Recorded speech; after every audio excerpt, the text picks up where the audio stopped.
welcome back to the Citizen Channel. You all stayed safe and well, and another I Didn't Know That as the season grinds to an end. Yes, that's one way of calling it, isn't it? Grind. It has been a bit of a grind this season, hasn't it? Yes, we've got 2 or 3 left of these to do, where we have a look through the matchday programme, and a little bit of history, stuff we might have known and forgot, or stuff we never knew at all. And it's an interesting one. This one, it's Southampton. I'll talk about that cover in a minute. Have a look at it. Have a look at that picture there. Just who does it remind you of? Anyway, I'll have a chat about that in a minute. But with it being, of course, VE Day celebrations quite recently, 2 or 3 days before this game. There's some interesting stuff about people who served, who play for Southampton and City, and people who sadly passed away and stuff like that. So we'll have a little bit of a look at that today as well. So we'll check out what's in the programme. £4 for 68 pages, a little bit expensive, and the writing's big as well. I was just looking at, I'm going to read a little piece to you in a minute. I was just checking on me and my readers. These aren't readers, these are sort of distance, a bit of both, but they're not great for reading. But the writing's so big in this that I don't have to change to my readers because I can see it reasonably well, so I'm quite happy about that. I like that scrapbooky cover there that'll be on screen. And that Ross Stewart, it was Ross Stewart I was interested in there, because I did put it on X and a couple of people commented that I thought it was Michael Brown at first sight. When you look at him, I thought it was Michael Brown. And especially when you think of Michael Brown, used to obviously play for Sheffield United, didn't he, at one stage? So with the red and white stripes, obviously Southampton, same red and white stripes. Perhaps it's because of that, I don't know, but for me, it's a spitting image. Let me know. Is it me? Am I going potty? I'm not too sure, but it definitely looked like Michael Brown. Let me know what you think, guys. Right, let's have a look inside this programme. Right, about City and the Saints, as I said with VE Day only days ago, a nice piece in the programme entitled The Saints and City at War, looking at 3 players who played for both clubs pre-war, with our own Dave Wallace involved in some facts for the article as well, and he's recommended a book there as well. So if you do get this programme, obviously it's a Southampton-based programme, but of course Dave Wallace give it a high recommendation. The first player we're going to look at is W.A. Henry, or Billy Henry. Joined City in 1911 and regular in the 14-15 season. With the First World War, he went home to Glasgow in May 1916 to enlist in the Cavalry Regiment. He guested for the Saints while serving with the 4th Royal Irish Dragoon Guards while stationed in Aldershot. Interesting misprint in Southampton. I don't know if it's quite clear on the picture, but in the Southampton versus Millwall programme on November 16th, he's down as Corporal W.A. Hurry. Yes, not Henry, Hurry. Perhaps he did have to hurry, I'm not sure. It's a bit so there you go. These things happen during wars, I suppose. And he was one of several to be discharged just before the declaration of peace, just before the armistice, as he was no longer physically fit for war service. Arthur Hughes, another one. He joined Saints in 1908, a goal scorer. He got a knee injury that restricted appearances, but a relegated City signed him. Yeah, why not? Let's take another glass legs on, though he didn't actually appear in City's instant promotion team, so he quit football. That was enough for him, and he went to work as a bricklayer. Yeah, he still had a dodgy knee, so obviously didn't seem to hinder him for his bricklaying job.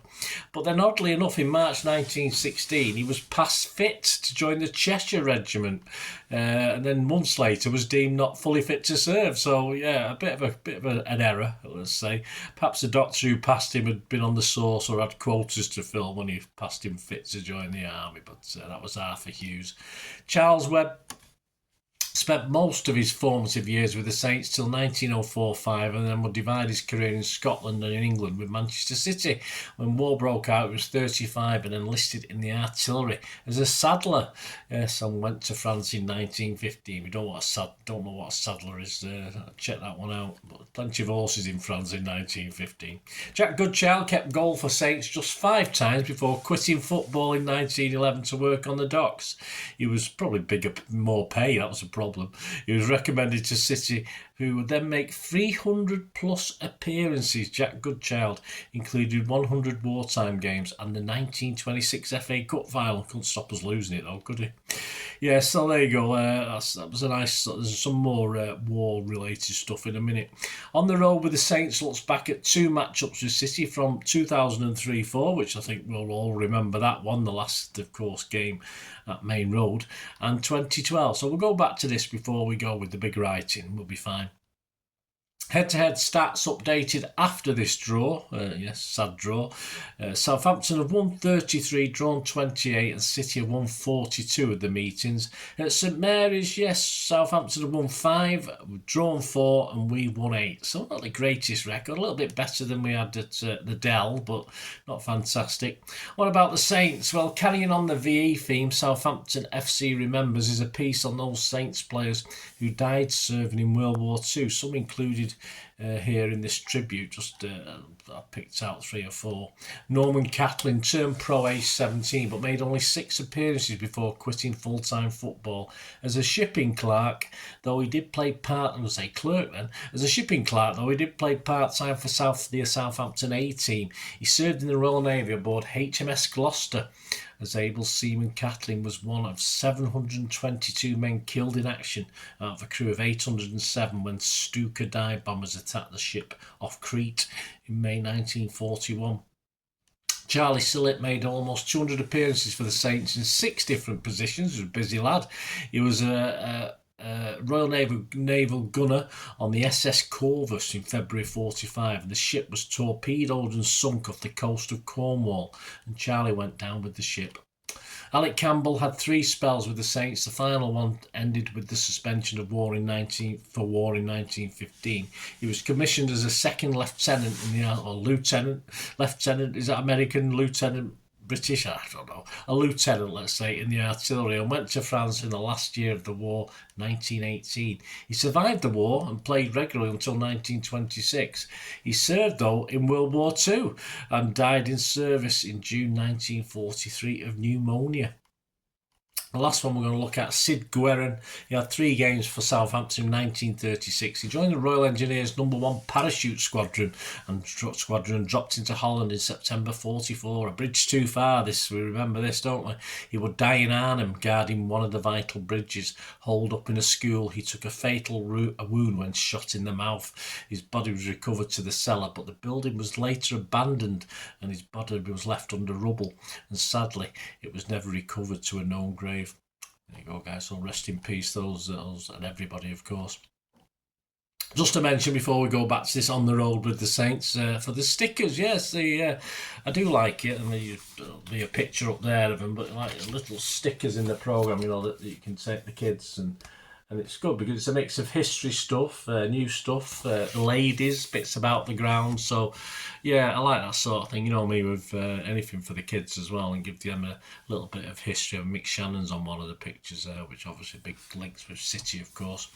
And the same with the fact that they cover women and the men's teams is really, really good. So I like that sort of thing. I'd like City to do so. We've done similar things in the past, but I don't envisage us doing anything like that in the near future. Right, let's go back to this on the road with the Saints. A couple of games. I think one they won, one they didn't. So it's all right. We'll talk about that. And I know you probably don't want to. That 2003-4 one really did annoy me when I was there, but anyway, it would have been nice to leave Main Road with a victory, but it wasn't to be, was it? Right, here we go.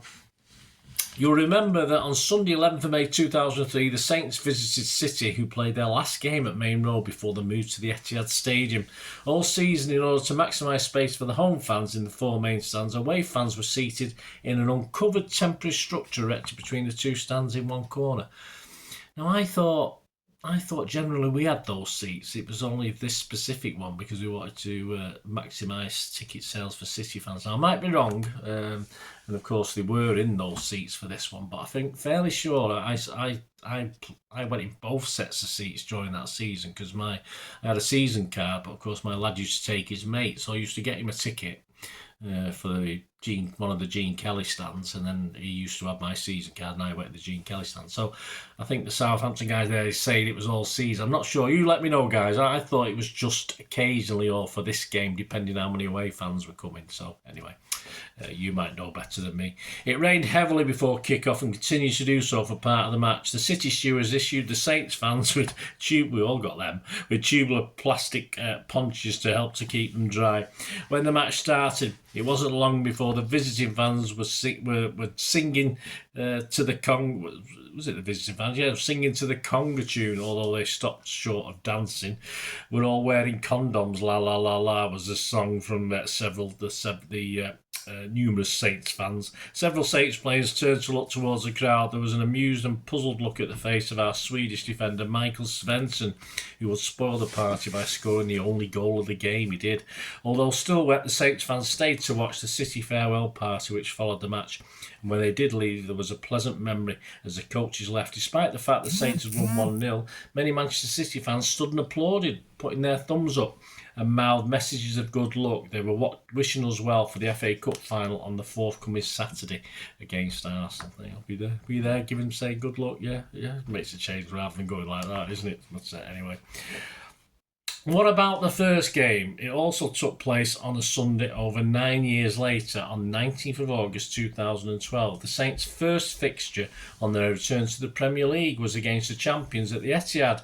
The match was recalled by Jose Fonte in a recent interview when he looked back on his days as a Saint. Like the supporters, he knew it would be a tough challenge against City's world-class side, and this was confirmed when Carlos Tevez scored on 40 minutes. But on 55 minutes then, it was a case of another substitute, Ricky Lambert, to score the equaliser. Only 4 minutes later, his first goal in the Premier League. Then on 65 minutes, Stephen Davis made his debut as a substitute for James Ward-Prowse, and he scored after 3 minutes on the pitch. When the mayhem in the visitors section began to die down, camera phones started to appear for the Saints fans to take shots of the scoreboard. We were ahead of the champions. But the situation didn't last long. Edin Dzeko equalised on 72 minutes and Sami Nasri won the game with a goal on 80 minutes. The Saints fans had mixed feelings, disappointed to have lost, but pleased to have shown that we could compete against the best in the Premier League. There you go. Photographs courtesy of Southampton FC and Suze Endine. There you go. So that's on the road with the Saints. So one victory. Yeah, it was a little bit depressing that, of course, that defeat to Southampton. Was that where Piercy could have equalised and the goalkeeper at the time was telling him where to put it, but he still missed it, didn't he? I think he blasted it wide or high or something, I don't know. But I think that was a game, yeah. I mean, my memories playing tricks on me. There you go, guys. Hope you enjoyed that. My thanks to the Southampton programme. So it's nice big writing, but so still a bit of a struggle to read actually. It's just I'm sure when I first looked at it looked, but perhaps the lights they've gone brighter and made it a little bit harder to read. I'm not too sure. Oh, we enjoyed that. Let me know any memories that it's brought back to you. Of course, war memories as well. Any relatives of yours? Sadly, obviously big City fans rather than players who passed away in the war. Perhaps you went with a granddad or something like that. Just let me know, guys. It's a long time ago now. I lose track of who would be. I know my demographic is mainly 35 to 45 group, so there won't be many war memories then. But I'm sure there's big granddads knocking about, stuff like that. Let us know anyway, guys. Hope you enjoyed this little look at the Southampton versus City programme. And please, if you can help support the channel, guys. I do lots of different things. We do have memberships, of course, which gives you immediate access to all my vlogs, a lot of history stuff. For instance, at this point in time, I've done a special on Kyle Walker. I think it's in 4 parts, of which you can get immediate access to that. And I've just started one on Kevin De Bruyne, so I've done part 1. So little things like that, you can get early access. They will be available in the summer, but obviously you can get to listen. And you can also have a copy of the scripts if you want an hard copy of something. So if you've got a story or a favourite match or anything I've done in history, you can have an actual copy of the scripts when available. There might be some, obviously the older ones missing, but every time I do one now I keep the scripts, and so there are copies of those available to members as well. So if you want to know how to help support the channel, I'd be very, very grateful. All I ever ask is you keep watching and listening. I hope you enjoyed the feature, and yeah, if you can support me through the subscription, if you can subscribe, guys, that'd be wonderful if you've not already done so. We do actually have memberships at the moment, just 99p a month, so you get access to all my City stuff, including all the history vlogs, dozens and dozens not been published yet that you get immediate access to, and every time I do a edit and do a vlog, you get immediate access to it as well. So you can have a copy of scripts as well if you want any hard copy of the sort of things I do on matches and teams and managers and players, etc, etc. So if you can join the membership, that'd be wonderful. We do fine. And yeah, if you want to support the channel just by watching the ads, that helps. Watch the ads, let them play through while you just have to check your phone or something, let it play out. And of course, if you follow any of the links, that always works as well. If you follow a link to one of the ads and you fancy something, I've done it myself. I've followed a link and actually purchased something from another organisation. But it can happen. It can happen. Not all ads are stuff you're not interested in. And of course, if you can give us a like, guys, that's be absolutely fantastic. All likes are much appreciated. Anyway, thanks for watching. Until the next time, of course, I only ever ask one thing, don't I? Please, I ask you all to stay safe, especially you Blues. Until the next time, come on, City. Bye for now.